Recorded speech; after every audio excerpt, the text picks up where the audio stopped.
HarperCollins presents Max Hastings on War, written and read by Max Hastings. Introduction. I have been studying warfare for more than 50 years, first in school, then on battlefields around the world as a correspondent, then as a historian, author of some 15 books about the 20th century's wars. What follows is a collection of talks and lectures that I have given about my books, which I hope will both entertain the listener and highlight aspects of military history that have caught my attention, indeed fascination, through almost 6 decades. Max Hastings, September 2022. Going to the Wars. In my 20s and 30s, I reported from more than 60 countries as a foreign correspondent for BBC TV and several British newspapers. In particular, I became a chronicler of conflicts. I attended 11 wars between 1969 and 82.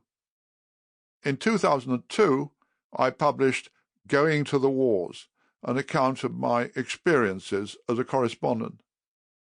What follows is a lecture I gave in the United States at that time, gathering together memories and reflections about the relationship between war and the media.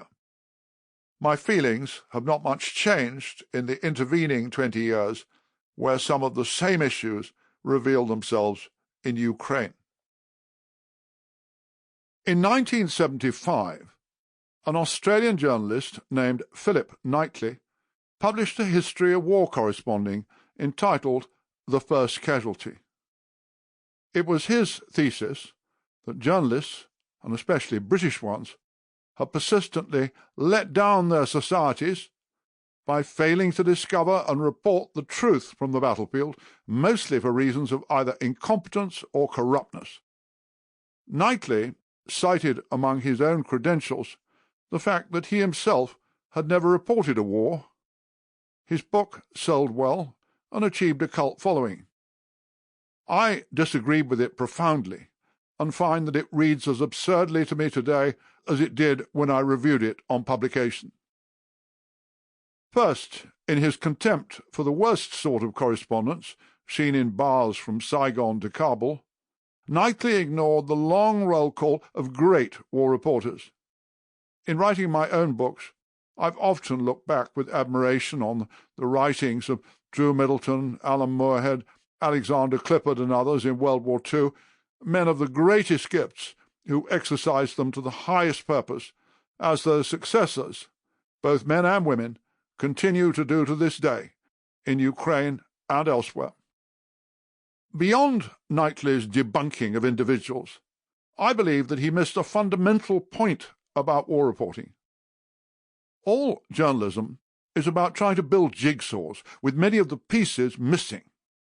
Even in peacetime, the media is performing pretty well to get a story half right, when most of our sources of information, including official ones, lie or distort.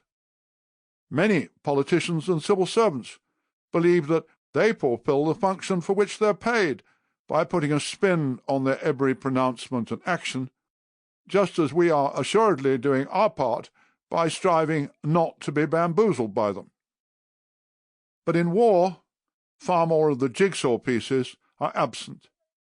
It's seldom possible to learn any portion of the other side of the story, the enemies. Almost everything we know about the Taliban or the Russian army in Ukraine, for instance, comes from what we are told by British, American, or Ukrainian intelligence. It's hard to paste together enough fragments to create a plausible image. To get the story 30% right in wartime is an achievement. One is groping in half-darkness. The choice is not whether to tell the public, the reader, listener, or viewer lies or the truth, as Knightley's foolish book suggests. The choice is between reporting the fragments of truth one can garner or nothing. One is struggling for insights. I shall always remember a sudden flash of understanding that came upon me and a colleague Sample complete. Ready to continue?